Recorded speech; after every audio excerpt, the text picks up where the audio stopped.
In this video, we're going to start taking a look at probability and specifically probability through contingency tables. So in some situations, we don't have centers and standard deviations to rely on to determine the rarity of events. So instead, we can look at likelihood or probability of events using a contingency table. So how to produce a contingency table? Well, we're going to place one of our variables and its possible outcomes in the columns, and then we're going to place the other variable for the rows and let each row be a category for the variable. And then we're going to fill out the tables on the outside of the table. That's going to be our marginal values, and then we're going to fill in the remaining values using given information and totals.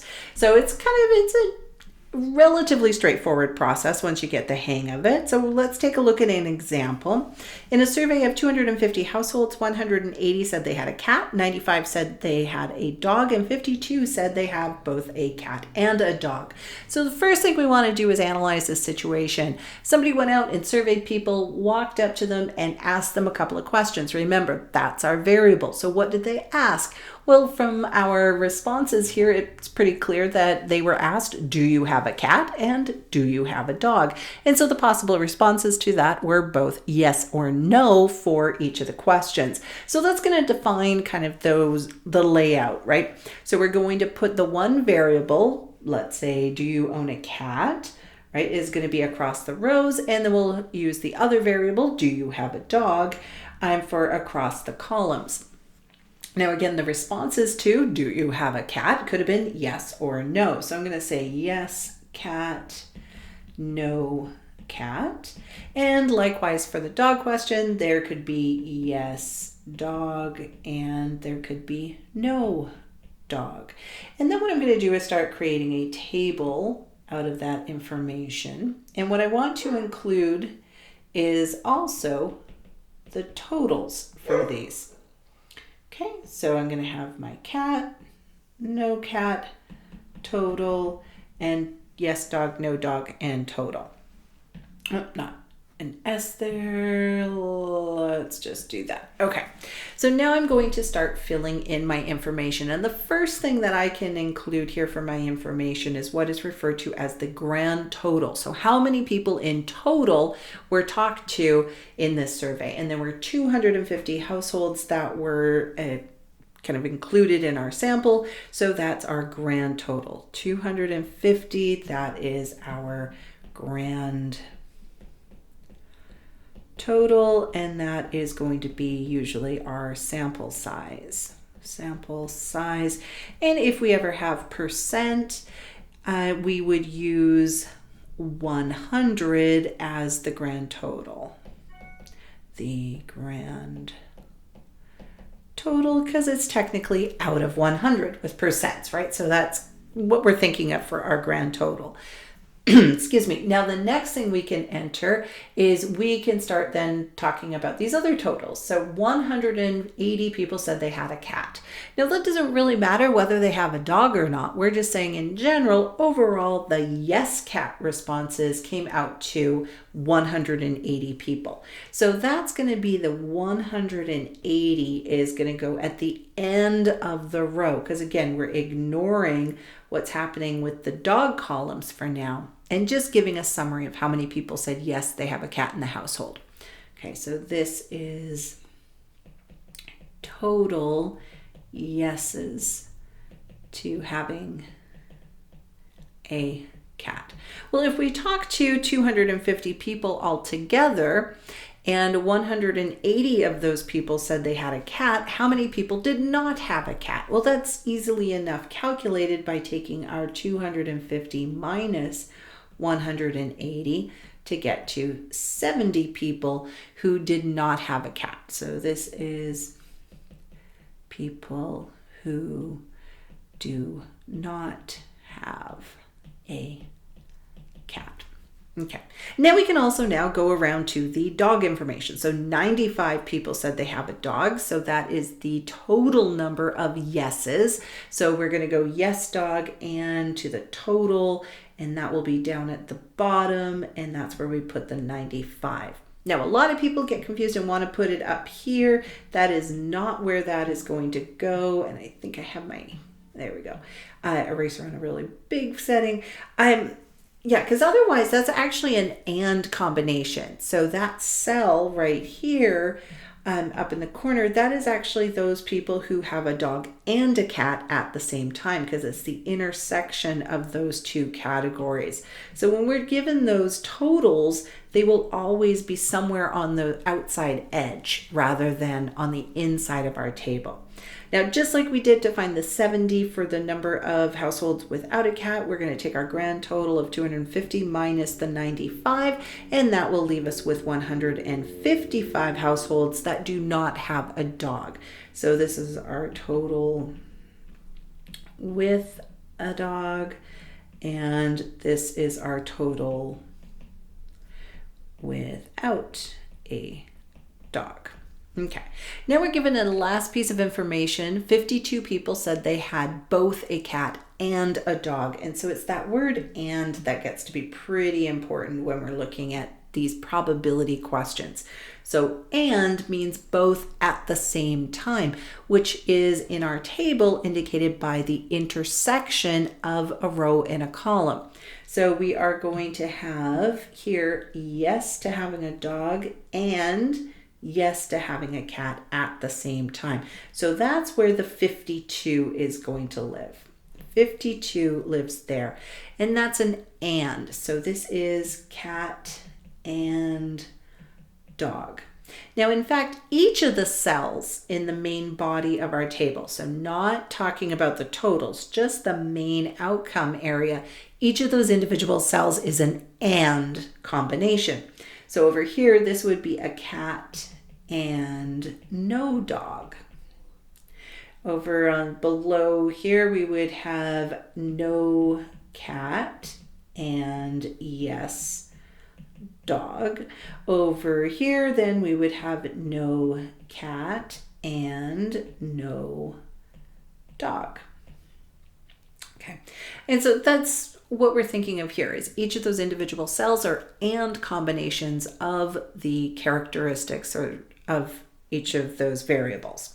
All right, now we can calculate the rest of the table. The rest of the table values are going to come from subtractions of what we know with the totals that we have on the outside edges. So since I already know that I have 52 yes dog and yes cat people, then, and I know that I have 95 people who have a dog in total, 52 of them are actually talked about then in that "and" combination. So I'm going to have 95 minus 52, and that will give me 43 people who have a dog but not a cat. So notice that the 52 plus 43 add to 95, because that includes the two different ways a household could have a dog. They either have a dog and a cat at the same time, or just a dog by itself.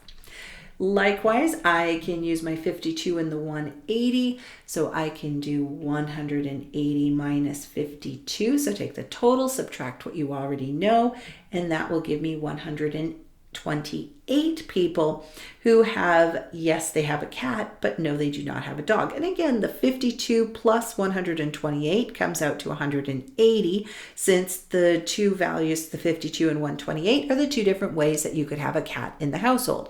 You could have a cat and a dog at the same time, or you could just have a cat and no dog. Okay. And then the last piece of information you can get at with two different directions. I can do 70 minus 43 or 155 minus 128. In either case, you should get 27. And so the couple of things that we want to notice now about this is that these four cells inside the main body of our table, those are the real information about what's going on, right? The outsides are the marginal subtotals and totals that we use for calculating probability values, but the real information, all we have to know is inside those four main cells. And those four main cells, in fact, add up to, if we took a sum of each of those, they're going to add up to our grand total. Okay, so keep that in mind. It becomes important when we do a few other variations on calculations. All right, so now that we have our contingency table, we can go ahead and calculate probabilities.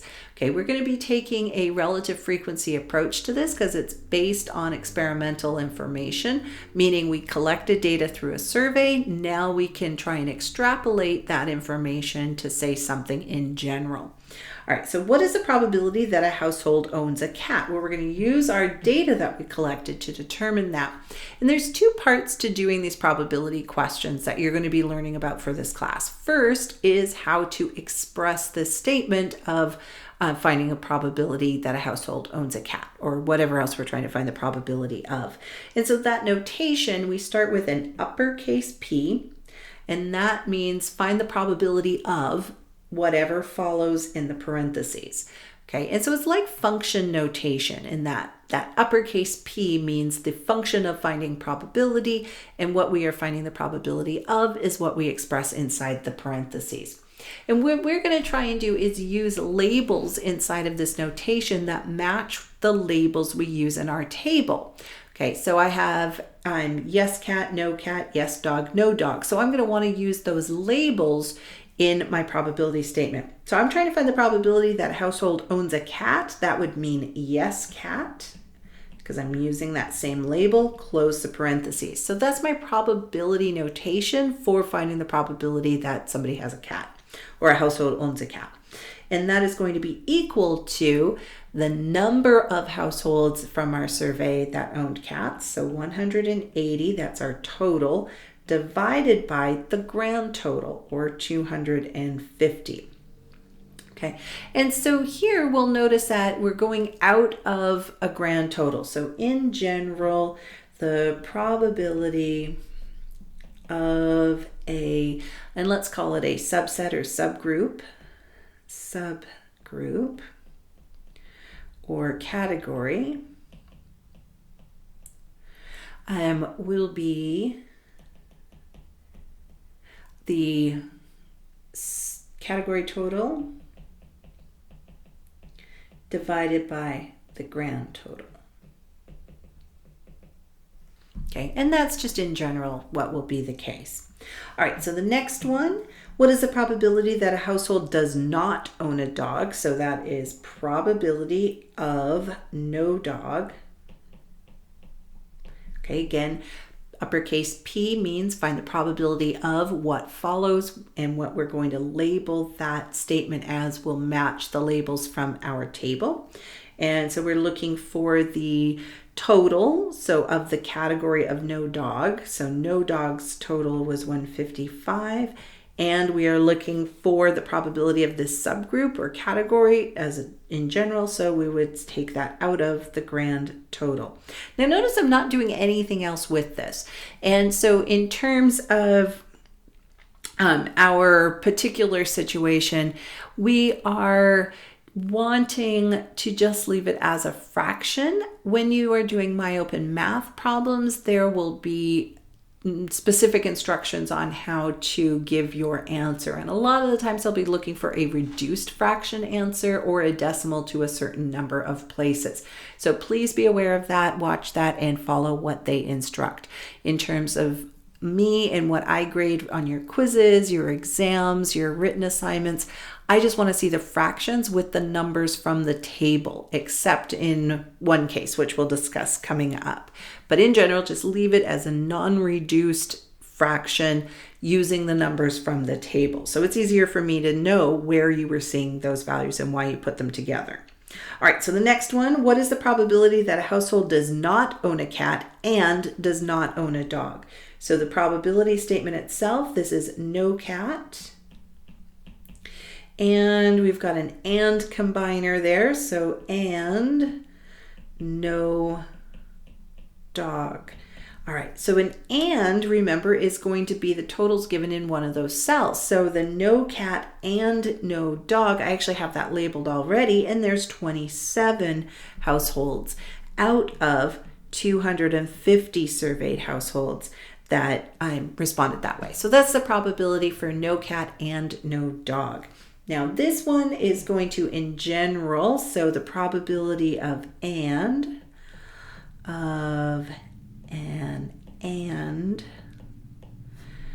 situation or event is a single cell divided by grand total. Okay, so you're looking for the single cell in the table. That's the intersection of those characteristics divided by the grand total. All right, so that's the AND probability. Let's take a look here. So when we change our sample space from the whole group to the subgroup, so this is from the grand total to a subgroup, and remember this is the row or column category, we are finding what is called a conditional probability. So we are looking at the probability given a certain thing is already true. And so conditional probability is written as P, so probability of, and this is the event A, and then this line means out of or given. So we'll say given, and that means or out of event B. So meaning that we're looking for the probability of A, assuming B has already occurred, or out of B. All right, so here is another example. We'll see if we can get around to this one. A survey of 200 licensed drivers asked whether they had received a speeding ticket in the last year and whether their car is red. 150 had red cars, 60 had received a speeding ticket, and 15 had a red car and had received a speeding ticket. So the first step is to create a contingency table. And again, we want to break this down into what two questions were being asked of our sample, and that will be our variables. Then we want to think about, okay, what responses could we have had to each of those questions? Those will be our categories, and it is the category labels that we're going to place in our table. So let's say I'm talking about is your car red or not? So we would have yes, red, no, red, and total for across our columns. And then the other question was regarding speeding. So that is our variable. Have you received a speeding ticket in the last year? And then we would have yes. And we could say yes to ticket or yes to speeding. So let's just make it a ticket because it could have been speeding without getting a ticket. And then no ticket and total. Okay, so those are going to be making up our table. All right, so there's our table all together. And again, you want to make sure that your rows are all referencing the same variable. Your columns are all referencing the same variable. All right, so we had a survey of 200 licensed drivers. That's going to be our grand total of 200 licensed drivers. And 150 had red cars. So remember, that is the subtotal for that category. So it goes down in the totals area. So that's going to be 150. 60 received a speeding ticket. So total number of people receiving a ticket. 15 had a red car and had a speeding ticket. So that's going to be the combination of yes to having a red car and yes to having a speeding ticket. So that's where the 15 goes. And then we can get all the other values from doing subtractions. So we'll have 200 minus 60, and that will leave us with 140 of our surveyed participants who did not receive a ticket. And we will take 200 minus 150 to find out that 50 of our participants did not have a red car. And we can continue from there. So 150 minus 15, that will give us 135 people who had a red car without getting a ticket. And we would have 60 minus 15. That would give us a total of 45 of our surveyed participants who did not have a red car, but did get a ticket. And then we'll have 140 minus 135. So going across the row, and that leaves us with 5 people who did not get a ticket and did not have a red car. And again, just do a double check that your 45 plus 5 that you just calculated adds up to what you're expecting for your column total of 50. Okay, so what is the probability that a respondent has received a speeding ticket? So probability of, and let's go to my usual color scheme here. So probability of ticket. So this is a probability for a subtotal. So we are going to, or of a category. So we're going to look at the total number of yes ticket people. I should probably put the yes so I match my labels exactly. And that is 60 out of a grand total of 200. All right, what is the probability that a respondent has received a speeding ticket given they own a red car? All right, so what is the probability of getting a ticket? So yes, ticket. Given, so we draw that as a line, they own a red car. So yes, red.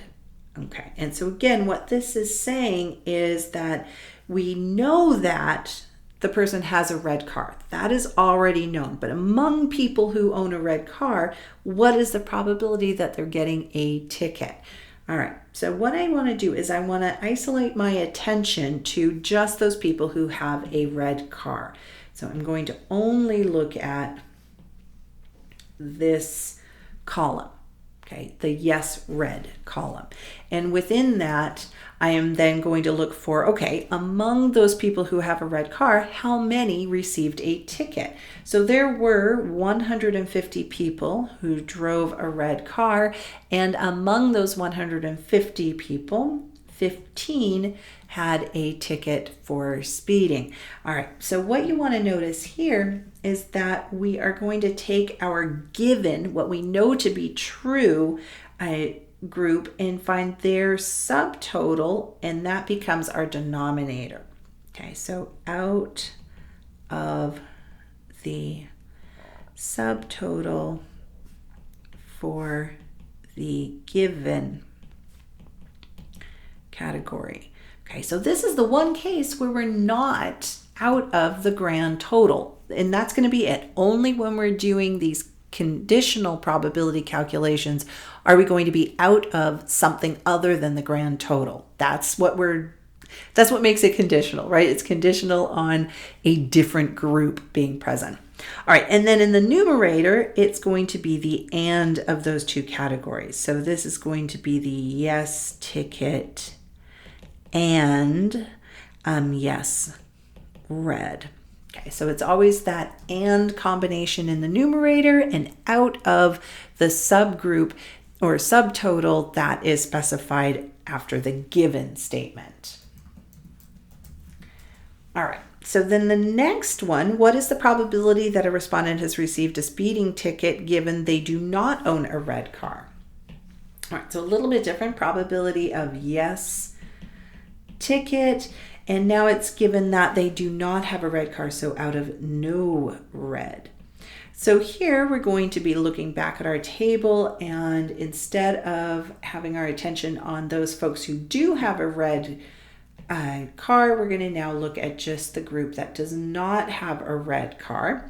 And so among those 50 people now, how many received a ticket? And yes ticket to 45 out of 50 of those people. So that's going to be the calculation for that conditional probability. So on the condition that they have a not red car this time. Excuse me.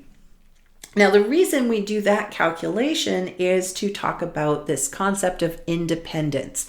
So independence is when we're looking at sequences of outcomes, or where we're looking at it right now, where the occurrence of one thing does not change the likelihood of another thing happening. So for instance, flipping a coin, the flips of coins are independent of one another because getting a heads does not change the likelihood on your next flip to get a heads, right? So given we get a heads, we're not going to see a change in the probability of getting the next one. The other place this applies is when you are looking at things, for instance, like the presidential approval rating. If we look out of all of the US, then the presidential approval rating might be something like 40%. Okay, but what would happen if we just looked out of a subgroup of our population. So if we examined just people 18 to 25 years old, do you think the approval rating would be the same as in the entire population as a whole? And usually that's not the case. So that would mean that the approval rating depends, is not independent of age, right? And so as soon as we see a change in probability between groups, then we know that those categories are dependent on each other rather than independent of each other, in which case there would be no change. So that's kind of the breakdown of how we do a calculation to determine whether things are independent or not. So there's two ways that we can do that. Now, one way is when we have binary options, meaning our responses are just in terms of yes, no. Yes, red car, not red car. Yes to a dog, not to a dog, right? And so for the binary category case, it is actually easiest to check for independence by using first the calculation of the probability of A given B. And that you will always do, right? Regardless of which method you use. You always want to start with that. And what we're going to compare that to is the probability of A given not B. Okay, and so it's that comparison. And if these two are the same, so if the probabilities are equal, then independent. So changing the group that we're looking out of made no difference in the likelihood of A occurring. Otherwise, if there is a change, if it's not equal, then we say they are dependent on each other. So the likelihood of A depends on whether you have B present or not. Okay, so that's the one way we do this. And really, this works well when you have those binary yes-no responses coming in. The other way we check for independence is if you have a lot of categories, so more than two categories. When we have more than two categories, then we can't do just a direct check of the one or the other, right, as our two possibilities. So we'll start with the probability of A given B. So what was our likelihood of A given that B has occurred? And we're going to then compare that instead of to another subgroup that's the complement to the B situation, we're instead going to look to the other group being the grand total. So we'll just look to the probability of getting A within the whole group. So this one is out of the grand total, remember. If I just have the probability of A, this is out of the grand total. So in either method, I am changing what I'm looking out of to see if there is a change in the probability. And if the probabilities are different when we look out of different groups, then we say they depend on each other. If the probabilities remain the same when we look out of different groups, then we say that they are independent of the categories. So if equal, then independent, and if not equal, then dependent. And that's all that this is saying over here is you have these or conditions. So you're either going to compare these two or you're going to compare these two. Right. All right. So are the events of owning a red car and receiving a speeding ticket independent? Now, there's two different ways that you could go about finding this technically, but usually you will have already found a conditional probability in the string of questions related to that contingency table, and that will kind of guide which version you're going to do. So we're going to go with what we already have, which was the probability of getting a yes ticket given yes red car, and we also had probability of yes ticket given no red car, right? We've already calculated those two, so we may as well use that version of our check for independence. Okay, and so those ones we had the ticket given a red car was 15 out of 150, and the ticket given not a red car was 45 out of 50. Now, it's pretty clear that these are not equal, but it won't always be especially clear when using a fraction whether or not the two values are very different. So we want to go to a decimal in the case of checking for independence. So always go to a decimal. And that's going to be 15 divided by 150 is how you calculate that decimal. And this is going to be 0.1000. We want to go to 4 decimal places. And then the 45 out of 50, so 45 divided by 50 is the calculation. And this is going to be 0.9000. Now, are they the same? No, these are different. So the events are dependent. Okay. Now, the other way we could have done this, because remember those A's and B's are kind of flippable, right? So we're just looking at the events of having a red car and getting a speeding ticket. So why did we choose to do speeding ticket given red versus red given speeding ticket? It was only because we had questions already completed that gave us the answers for one of those versions. So we could have, though, alternatively, and don't do both on any of your work, you just have to choose one of these, but we could have had the probability of yes red given yes to having a ticket compared to the probability of yes red given no ticket. Okay. Your values of the probabilities will be different, but the result will be the same, namely that you would be independent or dependent still. So we've already determined that these two events or categories are dependent. So this other calculation that we could have done should also show that things are dependent. So what is the probability of yes given a ticket? So yes to being red given a ticket, we want to just look at those yes reds, or sorry, just having a ticket. So we are going to then instead look at just this row. Okay, so out of those 60, 15 had received a ticket. So we can go back over here. So there were 60 people who got tickets and 15 who had a red car. And then we can go to the next one. So out of 140, 135 did not receive a ticket. Were red cars. So out of the 140 people who did not receive a ticket, 135 had a red car. So 135 out of 40 is what we're looking at here.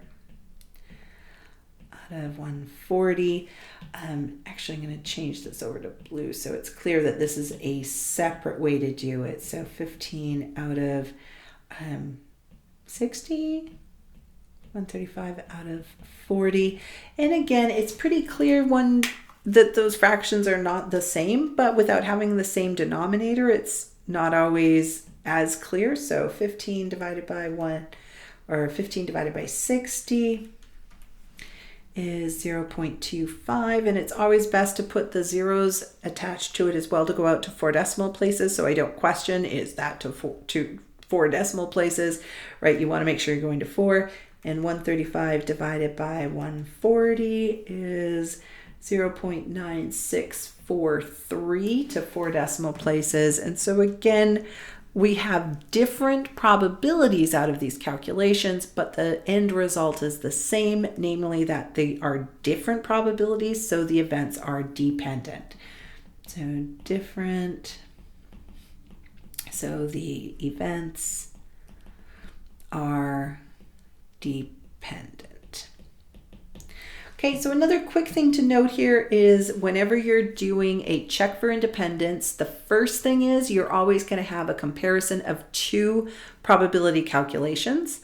And you want to make sure that in those probability calculations, the first element of that first event in your probability statement for the conditional probabilities is the same. So these are the same. And then the second part are going to be complements. Complements, meaning the yes versus no. Okay. Alternatively, we could have the same starting value with that second version when we have multiple categories, and then our second group is what is going to change, right? And so let's take a look at another couple examples, and we can see another one of these and go into the or situation. So in statistics, and refers to both events occurring at the same time. So for instance, a candy that is red and sour must be both red and sour at the same time. Or, on the other hand, means something a little different than we might think in natural English language. So, or refers to either events occurring, so possibly both together. So, for example, a candy that is red or sour might just be red, just be sour, or both red and sour. So, it's a much more inclusive type of combination with or than and. And is very restrictive because it must be happening at the same time, or it could just be one, just be other, or both. All right, so here is some data already presented to us in a contingency table. This is survival data for passengers of the Titanic, including crew.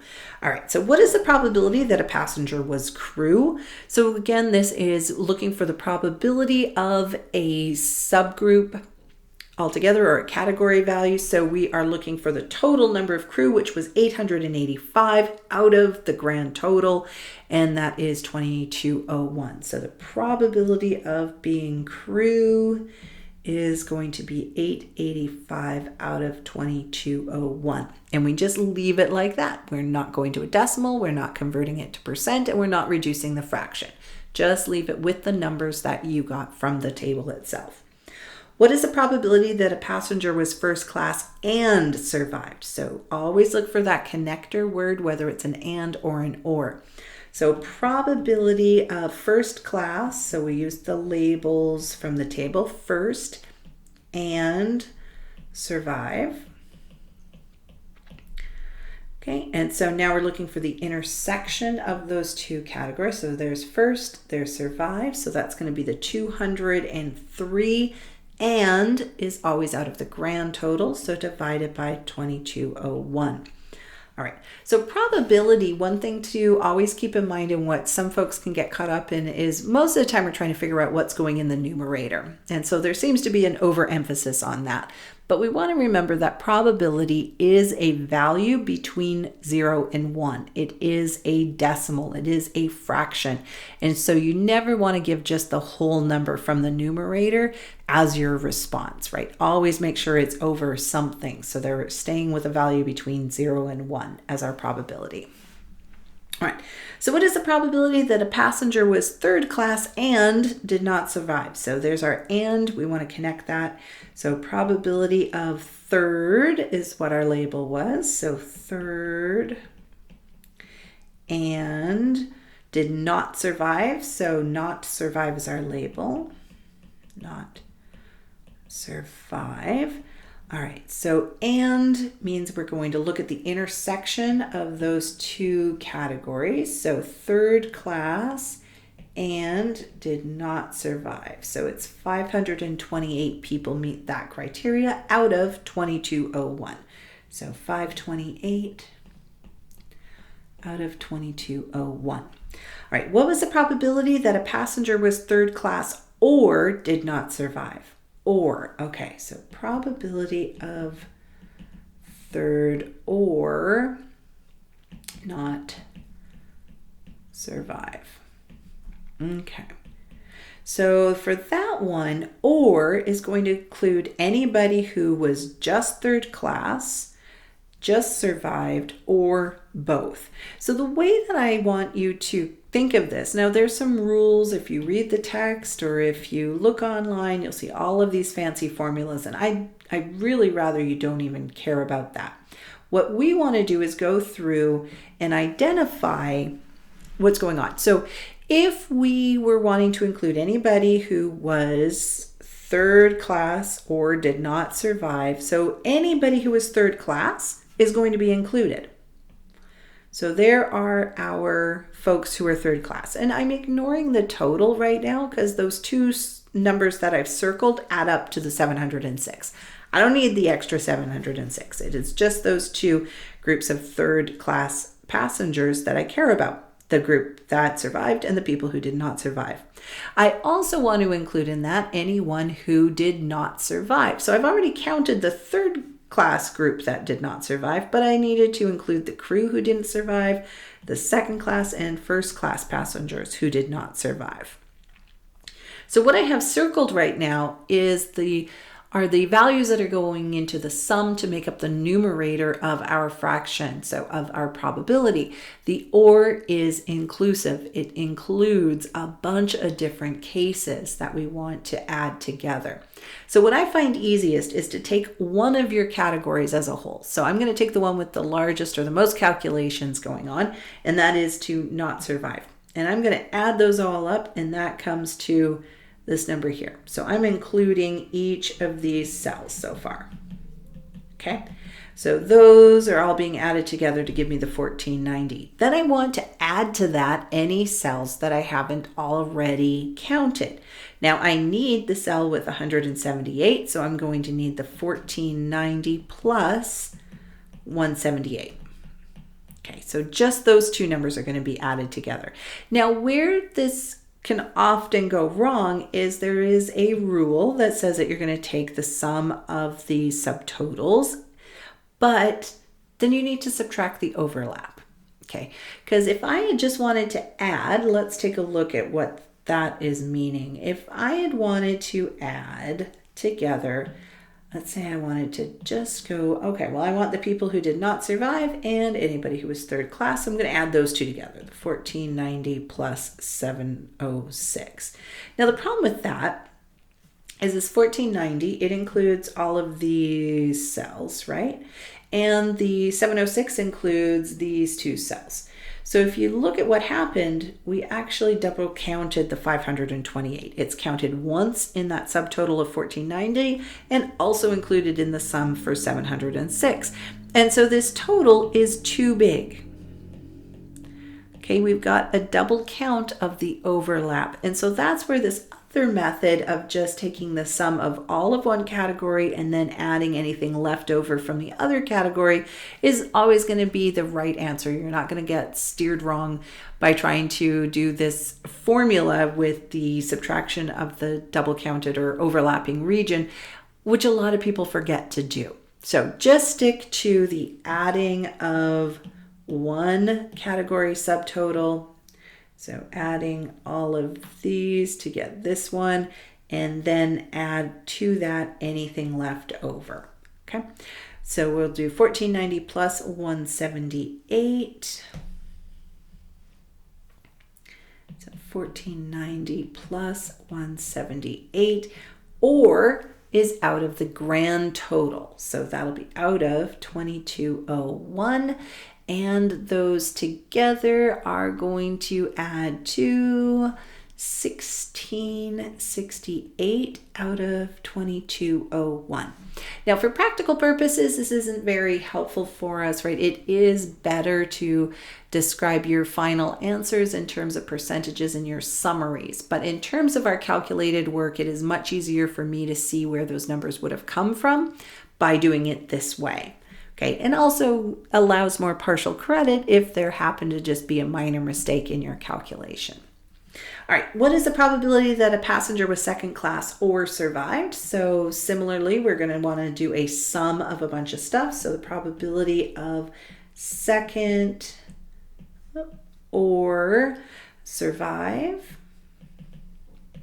Okay, so now we're going to go back to our table. Second or survived. So we're going to erase this back for now. So second or survived. So that means we want anything from second or survived. So those are our two big categories. So I'm going to take the 711, which will account for these four cells, and add anything left over, which is going to be the 167. So 711 plus 167 will give me the sum of all the cells referencing either someone who survived or somebody who was in second class. So 711 plus 167. 711 plus 167, and or is always out of the grand total. So 2201, and that comes to 878 out of 2201. All right, what is the probability that a passenger survived given they were third class? So given is followed by third class. That is what we know to be the case. So how many third class passengers also survived? That will give us our numerator of this calculation. All right, so survive given third class. All right, so we're out of our subtotal for third class passengers. There were 706 third class passengers, so 706 goes in the denominator. Okay, so that's what we are out of. And among those 706 passengers, how many survived? So 178 of those third class passengers survived. So that'll be our numerator, 178. And that is our total there.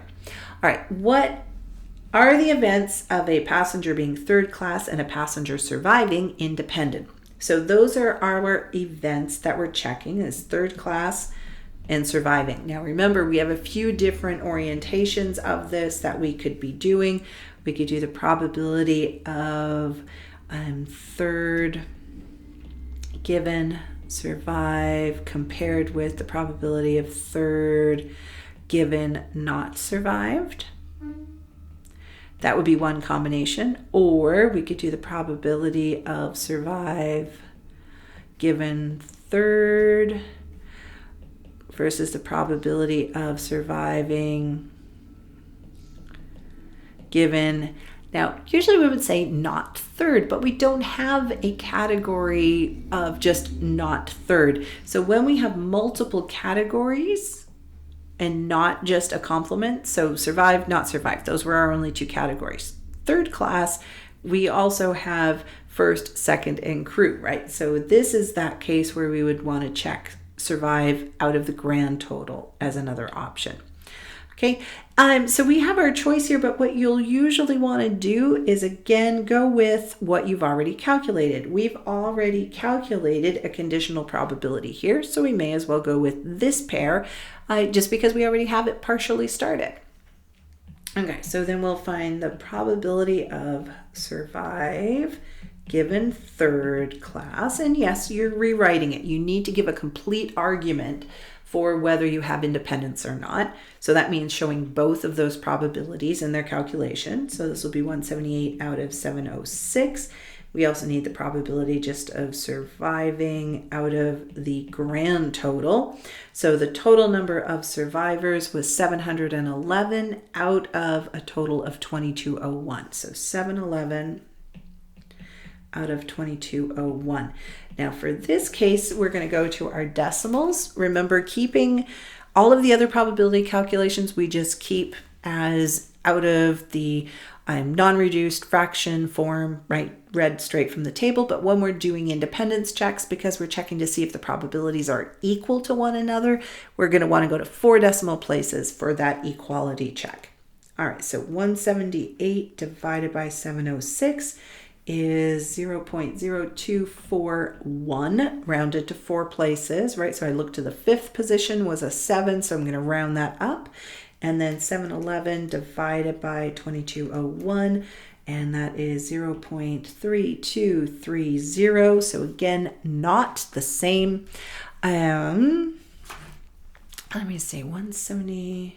Oh, that is not looking right. Not 2%. 178 divided by 706. I lost a digit. So that should be 25%-ish. So 0.2521.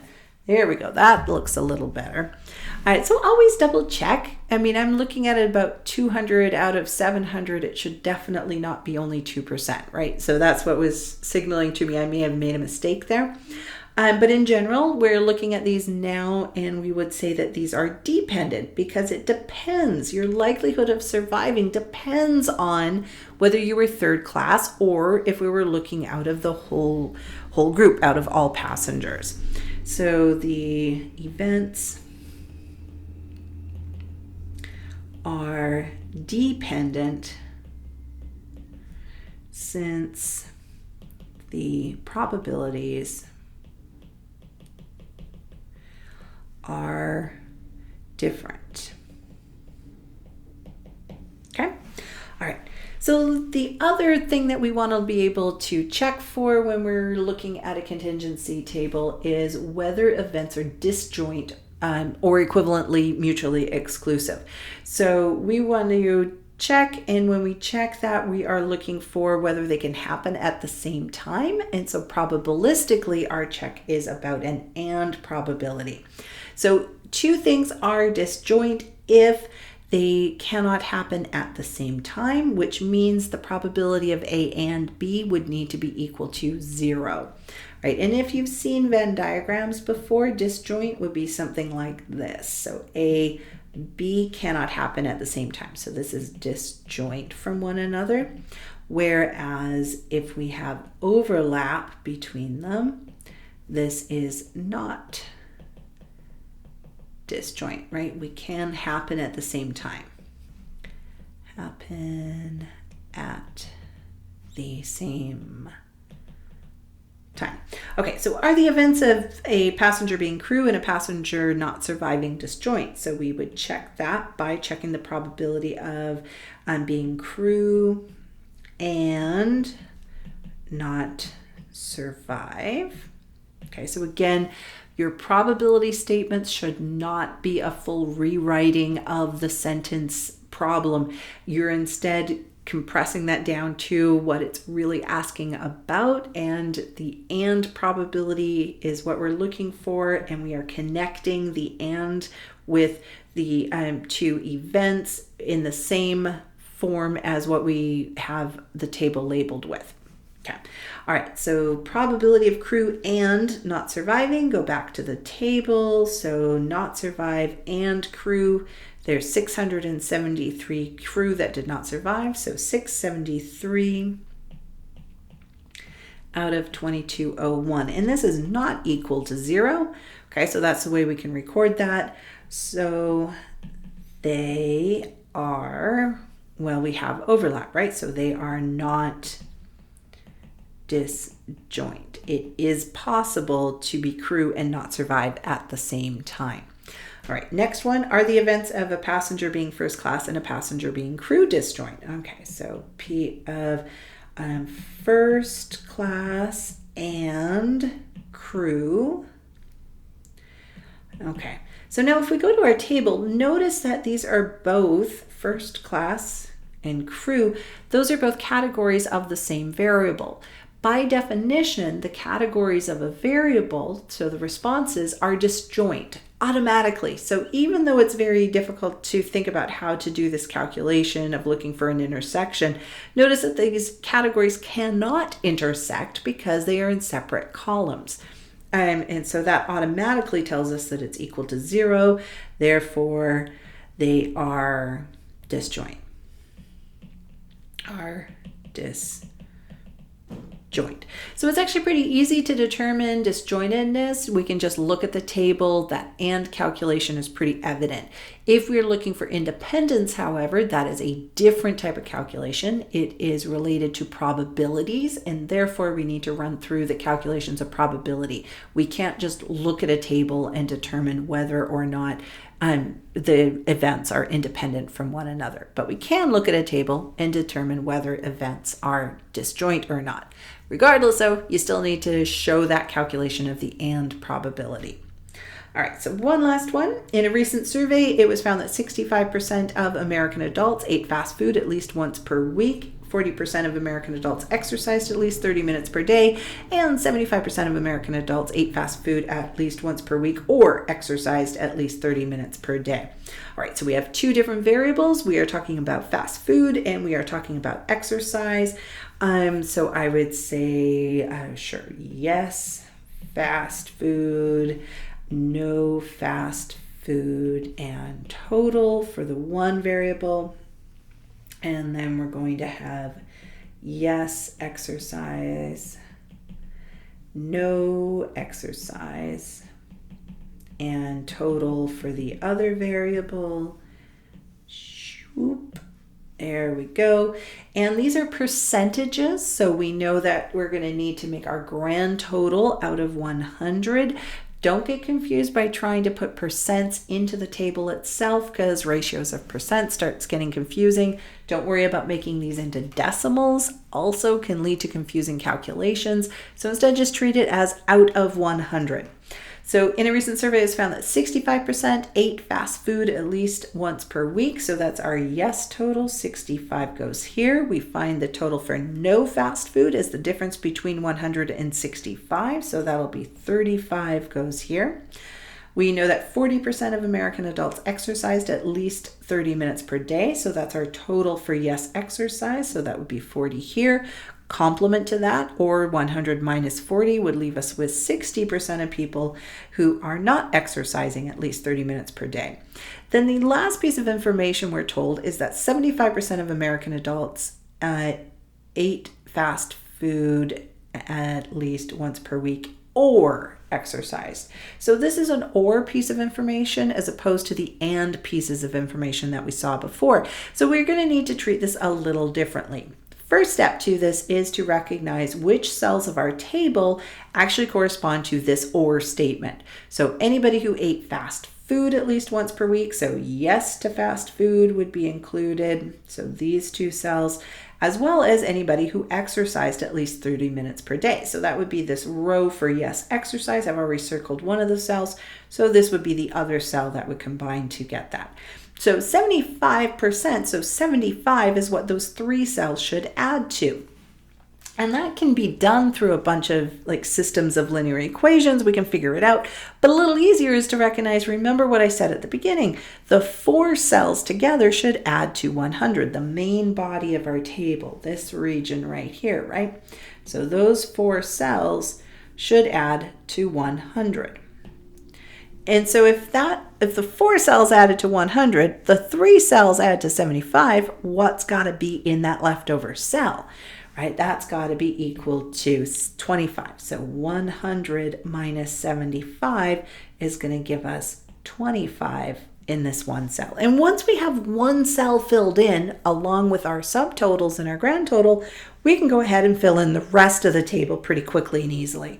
So going down the column of no fast food, right, we would have 10 because 35 minus 25 leaves us with 10. Across the row, 40 minus 10 is going to give us 30. 65 minus 30 is going to give us 35. And then double check that the 35 plus 25 adds up to the subtotal of 60, which it does. So boom, we are done with filling in our table. All right, so now the probability questions to follow. What is the probability that an American adult does not eat fast food at least once per week and does not exercise at least 30 minutes per day? So probability of no fast food. And this is an and. So always include the full word for the connector, and no exercise. And so we're looking for the intersection since it's an and. So no fast food and no exercise is going to be the 25 out of the grand total of 100. What is the probability that an American adult does not eat fast food at least once per week or does not exercise at least 30 minutes per day? So now we've got an or connection. So probability of, and this is does not eat fast food, so no fast food. Full word connector or, and does not exercise, so no exercise. Okay, and so the first thing we can do automatically is we know that this is going to be out of the grand total, right? We know that has to be the case because it's an or probability. We also know we're going to be doing some sort of sum, right? Because the or is inclusive. We're going to be adding some cells together. So I'm going to go back up to my table and I'm going to try and figure out which cells it is that I need to add together. So I'm going to need to add together any cells where there was no fast food being munched. So no fast food is going to include these guys, as well as anyone who did not exercise. So no exercise includes anything in this row. So I need to add those 3 cells together, or a little easier is to take one of the subtotals. Let's say I'm going to go with the 35. So I'll take that and then add anything left over, which would be this other 35. I could have done 60 and added the 10. Either way works for me. I can still figure it out from what you write down here. So 35 plus 35, that's going to give me 70 out of the grand total of 100.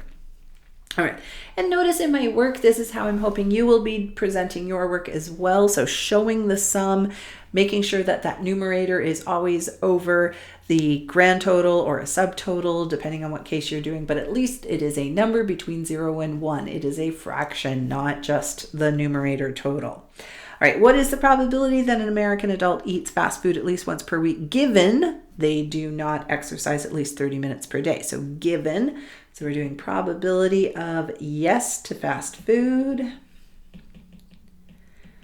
given they do not exercise, so no exercise. Okay, we are out of the group that does not exercise. That total is 60 people. So among those 60 people, how many also ate fast food? And so the yes fast food is 35 out of 60. So again, the given or conditional probabilities are the only time that we're switching out of the grand total to something different. We are switching to the given subtotal. Okay. What is the probability that an American adult exercises at least 30 minutes per day, given they eat fast food at least once per week? So now we're doing the probability of yes exercise, given yes to fast food. Okay, so now what we are out of is the group who do eat fast food. So the yes fast food group had a subtotal of 65. That's going to be our new denominator. And the numerator will be the people who do exercise among that group. So there are 30 out of 65 for that one. Are eating fast food at least once per week and exercising at least 30 minutes per day disjoint? So remember disjoint, that means we're doing an and calculation. So probability of yes, fast food and exercising. So yes, exercise.